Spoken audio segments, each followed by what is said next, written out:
ফেরাউন বলে, আসিয়া কত অন্তরঙ্গ সম্পর্ক আমাদের, আজীবন কত ভালোবাসা ছিল, কত খুনসুটি ছিল, কিন্তু আমার পায়ের মধ্যে সেজদা দিয়ে প্রমাণ কর তুই আমারে ভালোবাসিস। আসিয়ারও একই কথা, জীবন দিব কিন্তু ঈমান দিব না। ফেরাউন বলল, তোকেও আমি ছাড়বো না, তোকে আমি উলঙ্গ করব। হাজার হাজার মানুষের সামনে আসিয়ার কাপড় টেনে নেওয়া হলো, তক্তার মধ্যে শুইয়ে তক্তার মধ্যে হাতে পায়ে পেরেক মারা হলো।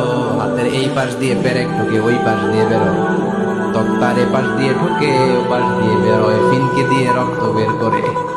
আসিয়া সহ্য করতে না পেরে ডেকে বলে, আল্লাহ, ফেরাউন থেকে তুমি আমারে বাঁচাও।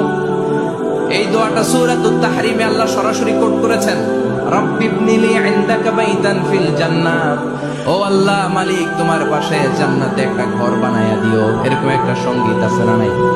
এই সংগীতটা সরাসরি সূরাতুত তাহরিম আসিয়ার দোয়া থেকে কোট করা হয়েছে। পড়েন সুবহানাল্লাহ। মালিক তুমি জান্নাতে তোমার পাশে আমায় একটি ঘর বানিয়ে দিও, একটি ঘর বানিয়ে দিও সে বিভীষিকাময় মহাদিনে, তোমার প্রতিবেশী করে নিও।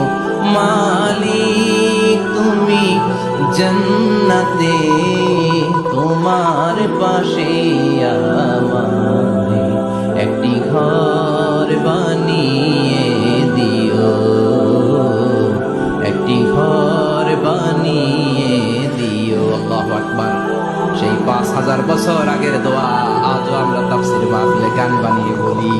5000 বছর আগের কথা আজও আমরা কোরআনের আয়াত হিসেবে পড়ি। আল্লাহু আকবার। কি মাকবুল হয়েছেন মহিলাটা আল্লাহর দরবারে। আল্লাহরে বললেন, আল্লাহ, শুধু তোমার ইবাদতের কারণে আজকে আমার এমন দশা উলঙ্গ হওয়া লাগলো, আমার হাতে পায়ে পেরেক ঢোকা হলো। আল্লাহ, এখন গরম তেলের মধ্যে ছেড়ে দেয়া হবে, তুমি বাঁচাও। আল্লাহ বললেন, জিব্রাইল, আমার জান্নাতটারে আসিয়ার চোখের সামনে তুলে ধর। আমার আসিয়া দুনিয়ার বুকে থেকে এই জান্নাত দেখে দেখে আমার মেহমান হয়ে আমার কাছে আসবে। আসিয়াকেও গরম তেলের মধ্যে ফেলে দেয়া হলো। দুনিয়ার বুকে থেকে জান্নাতের নমুনাটা দেখতে দেখতে সাইয়্যিদাতুনা আসিয়া আল্লাহর কাছে চলে গেলেন। পড়েন আল্লাহু আকবার। এজন্য ঈমানের পথে অবিচল থেকে আমার মরণ যেন হয়। পড়েন আমি। তাহলে আসিয়ার জীবনী থেকে আমার মায়েদের জন্য শিক্ষা হলো, ঈমান ছাড়া যাবে না, বেঈমান হয়ে মরা যাবে না, মাজারে গিয়ে মুশরিকাদের কাতারে নাম তোলা যাবে। ওই মায়েরা ঈমান কেমন করে রক্ষা করবেন? ঈমান কত বড় দামি জিনিস। ঈমান একজন নারীর মর্যাদা আল্লাহর কাছে কত বাড়িয়ে তোলে।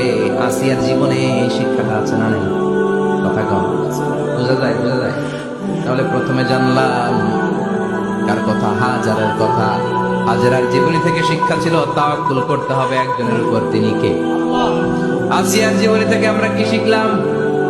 ঈমান রক্ষা করতে হবে। জীবন যাবে, ঈমান যাবে, জীবন যাবে, ঈমান যাবে।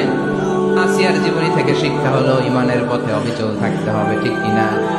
ঈমানের পথে অবিচল থেকে আমার মরণ যেন হয়, তোমারই কাছে মিনতি আমার, তোমারই কাছে মিনতি আমার। মহামহিম